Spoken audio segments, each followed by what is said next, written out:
When you think of Hawaii, you probably picture paradise, turquoise waters, lush mountains, and the spirit of aloha. And yes, it is part of the United States, but have you ever stopped to ask how it became part of the U.S.?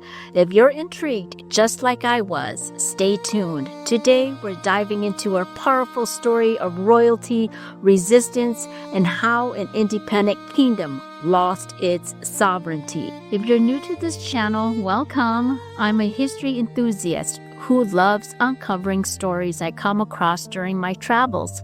Stories that are sometimes hidden beneath the sand and surf of popular destinations. I also love music, so every now and then I'll share songs I've written too. If you're into history with a personal twist and occasional music, please like, subscribe, and share.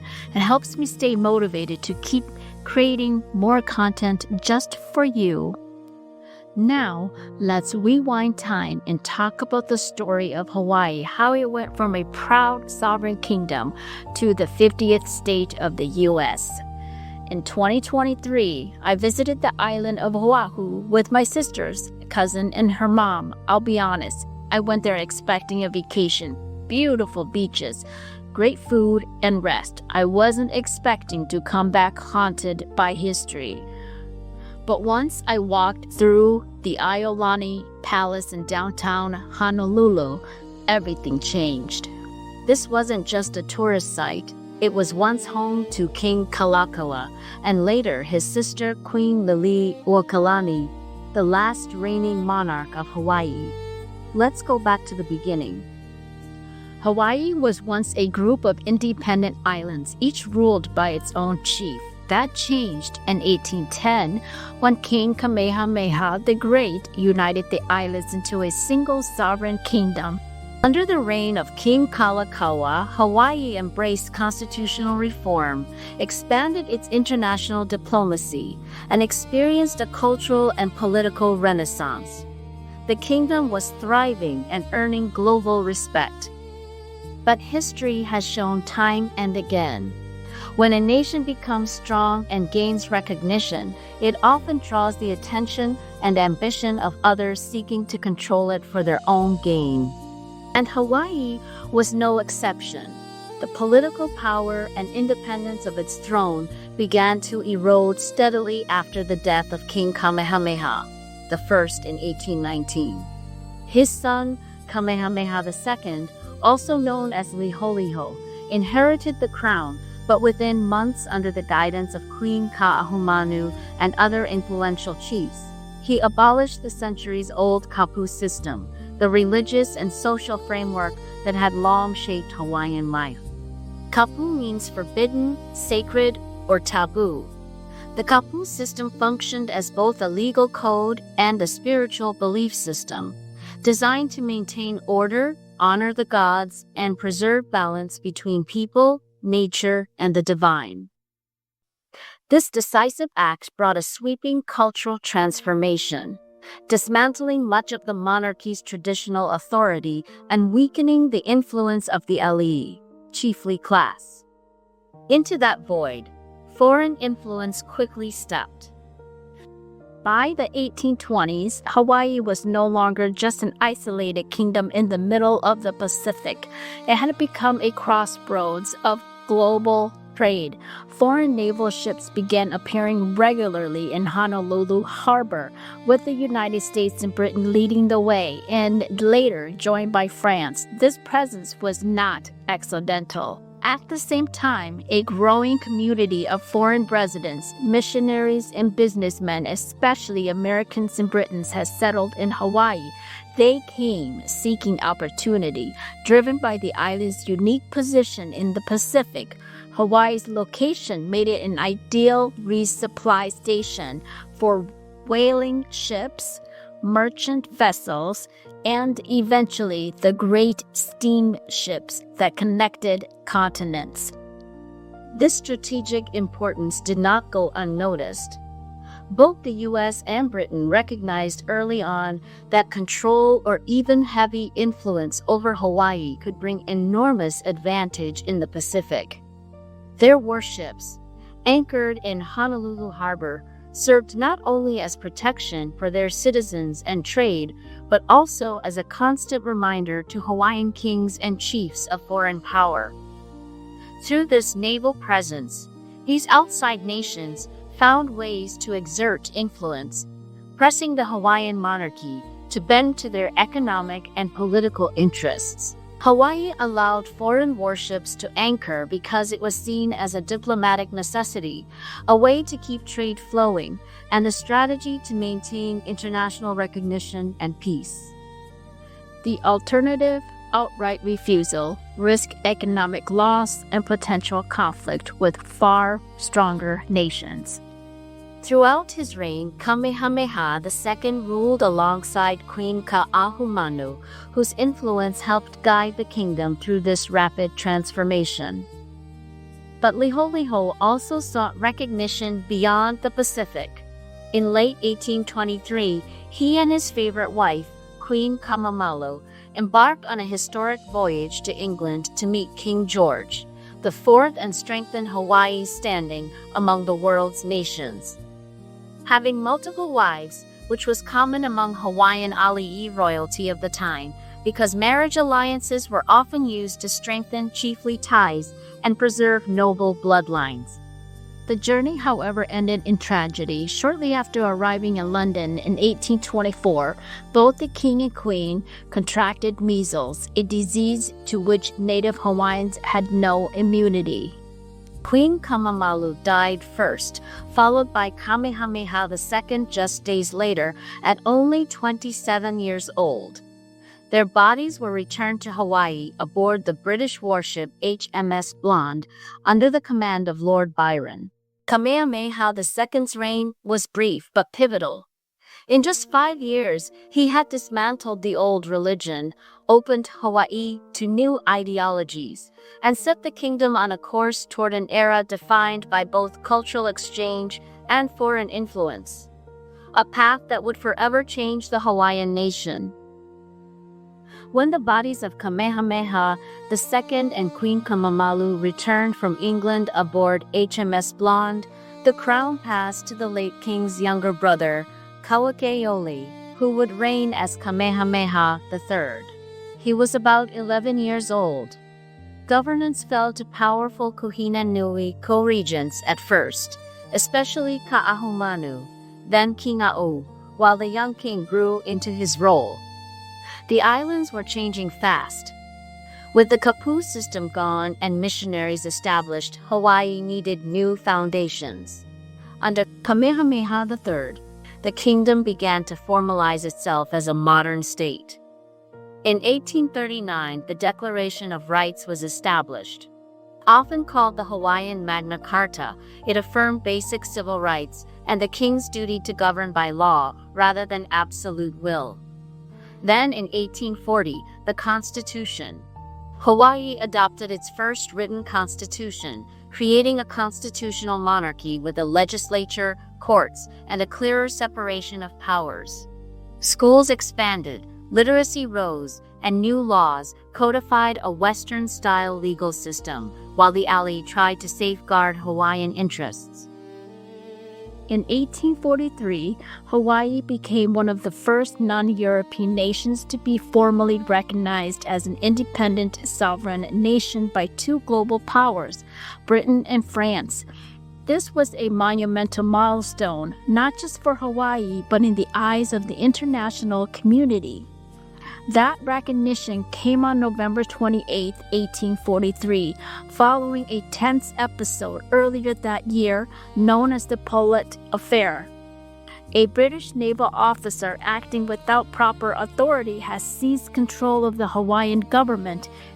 In response, King Kamehameha III sent envoys to Europe demanding justice. Britain ultimately apologized and withdrew, and with France, issued a joint declaration affirming Hawaiian independence under international law. You might wonder, wasn't Hawaii already independent? Technically, yes. Hawaii had operated as an independent kingdom since 1810, when King Kamehameha I united the islands. But in the 19th century, Formal recognition from world powers, especially colonial empires like Britain and France, was crucial to establishing legal sovereignty on the global stage. Without it, a nation's independence could be easily ignored or challenged. The United States had already shown informal recognition in the 1820s and 1830s, but the 1843 Declaration made it official in the eyes of Europe and the world. The recognition of Hawaii in 1843 gave the kingdom international standing and legal protection. It meant Hawaii had the same diplomatic right as other sovereign nations. This turning point in 1843 wasn't just symbolic. It was Hawaii's declaration to the world. We are our own nation. We deserve to be seen, respected, and left in peace. Economic tides also pulled the kingdom in new directions. Whaling turned Honolulu and Lahaina into busy Pacific ports. Foreign merchants and laws that enabled contracts, debt, and courts tied Hawaii more tightly to global trade. With prosperity came strain, including disease outbreaks that devastated the native population. In 1848, the Great Mahele, a major land division enacted under King Kamehameha III, completely transformed the traditional Hawaiian system of land stewardship. For centuries, land had been held communally under the authority of the alii, chiefs, and konohiki, land managers, with no concept of private ownership. The Mahele aimed to modernize and protect Hawaiian land rights by formally dividing land among the monarchy, chiefs, and government. However, in doing so, it introduced Western-style property laws that required written claims and legal documentation, something many common Hawaiians were unfamiliar with or lacked access to. Though the Mahele was meant to safeguard the kingdom's land, it unintentionally opened the door for foreigners to acquire land. For example, the Kuleana Act of 1850 was intended to provide maka'ainana, or commoners, with secure ownership of house lots and small farm plots. It also, for the first time, allowed foreigners to own land outright in fee simple. While the goal was to protect Hawaiian land rights and promote modernization, the reality unfolded differently. Complex paperwork requirements, property taxes, and mounting market pressures made it difficult for many native Hawaiian families to keep their lands. Over time, large portions of these parcels passed into the hands of foreign investors and wealthy estates. What began as a safeguard for Hawaiian landholders ultimately eroded the economic foundation of many Hawaiian communities.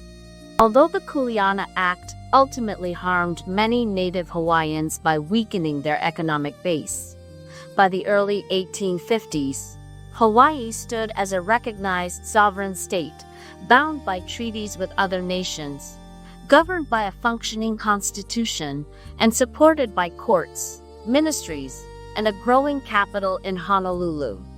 Yet the same systems that secured this international respect also created openings for foreign leverage.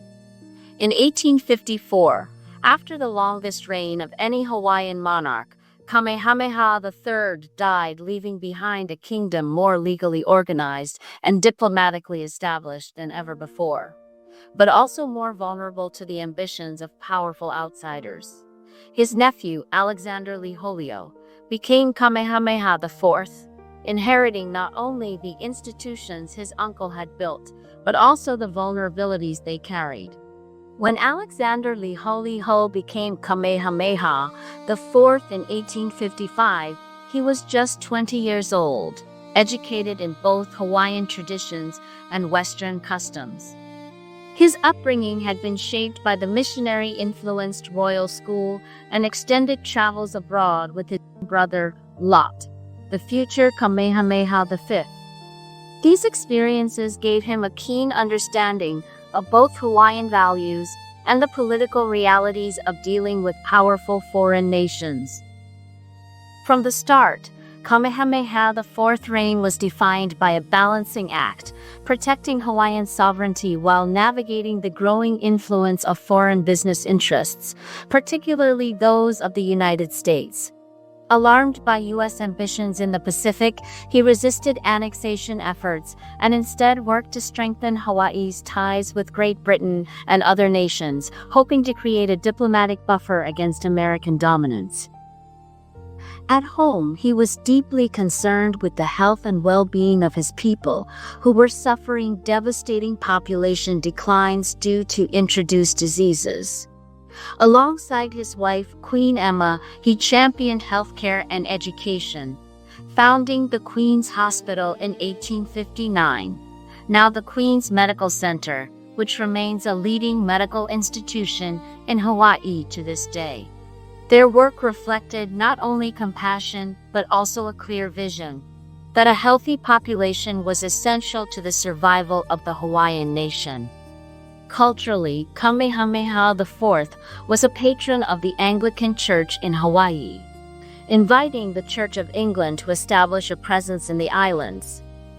This move was partly spiritual, partly political, aligning the kingdom with Britain's influence as a counterweight to the dominance of American Protestant missionaries.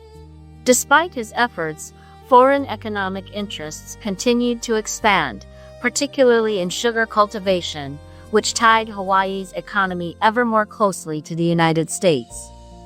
The legal and governmental frameworks established under Kamehameha III, while modern and internationally recognized, continued to serve as avenues for foreign leverage.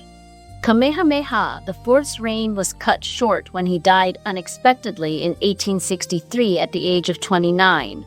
His passing was a shock to the kingdom. Without a son old enough to rule, the crown passed to his brother Lot, who became Kamehameha V. Lot would take a more assertive approach, seeking to restore royal authority and safeguard the independence his predecessors had fought so hard to protect. Lot Kapuaiwa took the name Kamehameha V. He was seasoned by travel and court experience, and he entered the throne determined to steady the kingdom. On his first day, he refused to swear to the 1852 Constitution, which he believed had weakened the monarchy's ability to protect Hawaiian interests during a period of rising foreign pressure. He called a constitutional convention in 1864. When the delegates failed to adopt a final draft, Kamehameha V promulgated a new constitution himself. The 1864 Constitution strengthened executive authority, merged the legislature into a single house, abolished the office of Kuhina Nui, and set property and literacy qualifications for voting. His goal was to build a more resilient state that could meet foreign powers on equal footing. Kamehameha V invested in the symbols and structures of nationhood. He encouraged Hawaiian language and traditions in public life, founded the Royal Order of Kamehameha, the first to honor the legacy of his grandfather, and commissioned Ali'iolani Hale in Honolulu, intended as a modern seat of government. He also pushed practical reforms in law and administration, aiming for a government that was both culturally Hawaiian and capable in a Western diplomatic world. Despite his efforts, the larger forces shaping the islands did not pause. The economic and legal changes set in motion under Kamehameha III continued to expand foreign leverage, especially through land and commerce. In 1872, Kamehameha V fell ill. He suffered from chronic health problems, including obesity, gout, and possibly rheumatic conditions. While there is no single definitive medical diagnosis recorded, many historians believe he died from complications related to dropsy, an old term for severe edema often caused by heart or kidney failure and the effects of obesity-related ailments. He had never married and had no acknowledged heir. On his deathbed, he urged Bernice Pauahi Bishop to accept the crown, but she declined. With no successor named, the Kamehameha dynasty by blood came to an end, and the Constitution required the legislature to elect a new monarch. The next chapter would bring the brief, popular reign of Lunolo, followed by the election of Kalakaua, as the kingdom moved closer to the crises of the late 19th century. When Kamehameha V died at 42 and died without an heir, the Constitution required the legislature to choose the next monarch. Public sentiment favored William Charles Lunalilo, a highly regarded high chief known for his generosity and liberal views. A popular vote was held to gauge the people's will, and the legislature followed that signal by electing Lunalilo in January 1873. He was welcomed as the people's king. Lunalilo hoped to broaden participation in government and considered restoring a two-house legislature and wider suffrage. His health, however, was failing. He suffered from tuberculosis and other complications, spent long stretches away from public affairs. After barely a year on the throne, he died in February 1874. He left no heir, which sent the kingdom into another legislative election. Two candidates emerged. David Kalakaua, a high-ranking alii with ties to the broader Kamehameha lineage, campaigned as a modernizer who would protect Hawaiian sovereignty while engaging the wider world. And then there was Queen Emma, the widow of Kamehameha IV, drew strong support from native Hawaiians who wished to keep the throne within the immediate Kamehameha circle and who admired her public service. On February 12, 1874, the Hawaiian legislature cast its votes to determine the next monarch. David Kalakaua won decisively, receiving 39 votes to Queen Emma's 6. The result stunned many of Emma's supporters, especially among native Hawaiians, who had admired her royal lineage, charitable work, and deep connection to the Hawaiian people. While Queen Emma was widely respected, her defeat reflected deeper political divisions and alliances. Kalakaua had built strong support among elite factions, business interests, and pro-American legislators, while Emma's platform appealed more to the native population and British sympathizers. Ultimately, it was the legislature, not the people, who held the power to decide, and their decision favored Kalakaua's vision of modernization and diplomacy. News of the outcome sparked outrage. Riots erupted in Honolulu, with angry crowds storming the courthouse where the vote had taken place. Windows were smashed, legislatures were attacked, and chaos spread through the capital. The situation deteriorated so rapidly that U.S. and British forces landed to restore order and secure government buildings. Warships from the United States and Great Britain were already anchored in Honolulu Harbor, as was common at the time. Their presence served to protect their citizens, consulates, and expanding business interests in the islands. When riots erupted following Kalakaua's election and violence broke out at the courthouse, Hawaiian officials and foreign diplomats requested immediate assistance to restore order. In response, U.S. Marines and British sailors came ashore. Their primary goal was to protect foreign nationals and property, but their arrival also helped stabilize the situation. They quickly secured government buildings, posted guards at key locations, and cleared the streets of rioters. Their intervention ended the chaos and allowed the legislature to reconvene safely, enabling Kalakaua to take the oath of office and begin his reign. Though meant as a protective measure, the involvement of foreign troops in resolving internal unrest highlighted the growing influence and leverage that outside powers held in Hawaiian affairs. Kalakaua's reign began under the shadow of the 1874 election riots, a violent reminder of how deeply divided the kingdom had become and how reliant it now was on foreign powers to maintain order. Determined to unite the people and restore pride, Kalakaua set out to stabilize the government, revive Hawaiian cultural identity, and assert the kingdom's sovereignty on the world stage. One of his early priorities was cultural revival. Known as the Merry Monarch, Kalakaua brought back public hula performances, supported the use of the Hawaiian language, and celebrated native traditions that had been suppressed by decades of missionary influence. He also worked to modernize the kingdom's infrastructure and economy, forging trade agreements, most notably the Reciprocity Treaty of 1875 with the United States, which boosted sugar exports but also deepened U.S. influence in Hawaiian affairs. Kalakaua's leadership faced mounting pressure in the following years. By 1887, his political opponents, backed by powerful foreign interests, forced him to sign the so-called Bayonet Constitution, which drastically reduced the monarchy's authority and shifted power to the legislature and foreign landowners.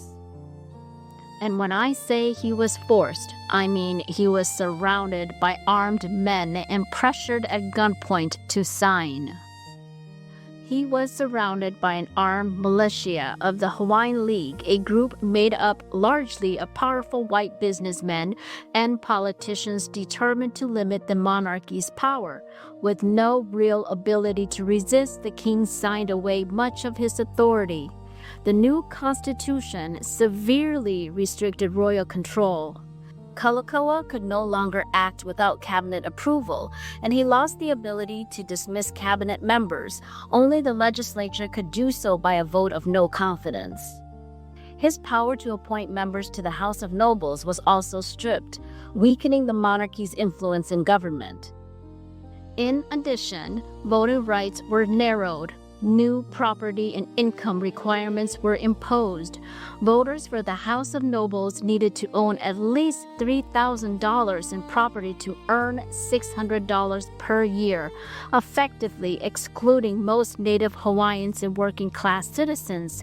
Naturalized Asian immigrants, especially those of Chinese and Japanese descent, were explicitly barred from voting, while American and European residents, even non-citizens, often qualified due to relaxed residency standards.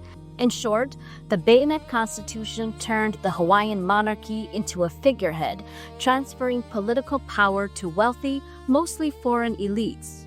It also laid the groundwork for the 1893 overthrow of Queen Liliuokalani, particularly after she tried to introduce a new constitution to restore authority to the monarchy and the Hawaiian people. Despite the setback, Kalakaua remained committed to protecting his kingdom's independence and dignity. In 1890, Kalakaua traveled to San Francisco to improve his declining health. While there, he fell gravely ill and died on January 20, 1891, at the age of 54, far from his homeland.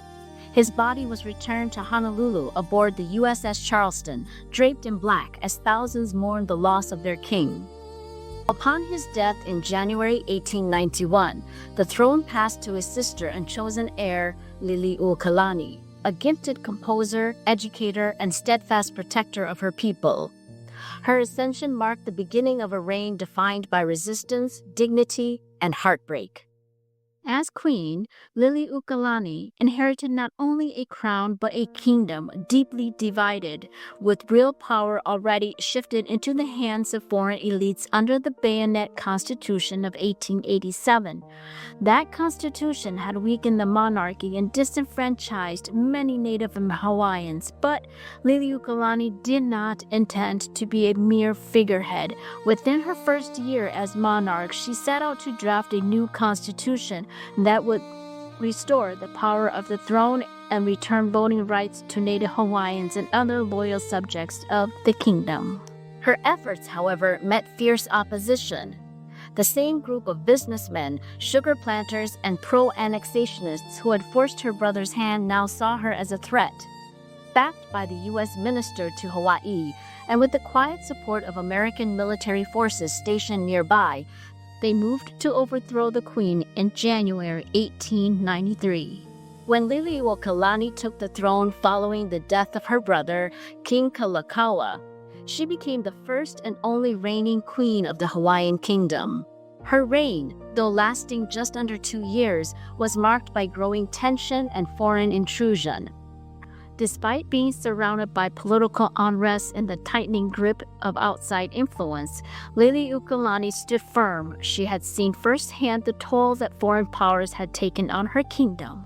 She watched her brother be forced to surrender, royal authority. She witnessed the steady erosion of Native Hawaiian voting rights and the dismantling of a government once rooted in sovereignty and self-determination.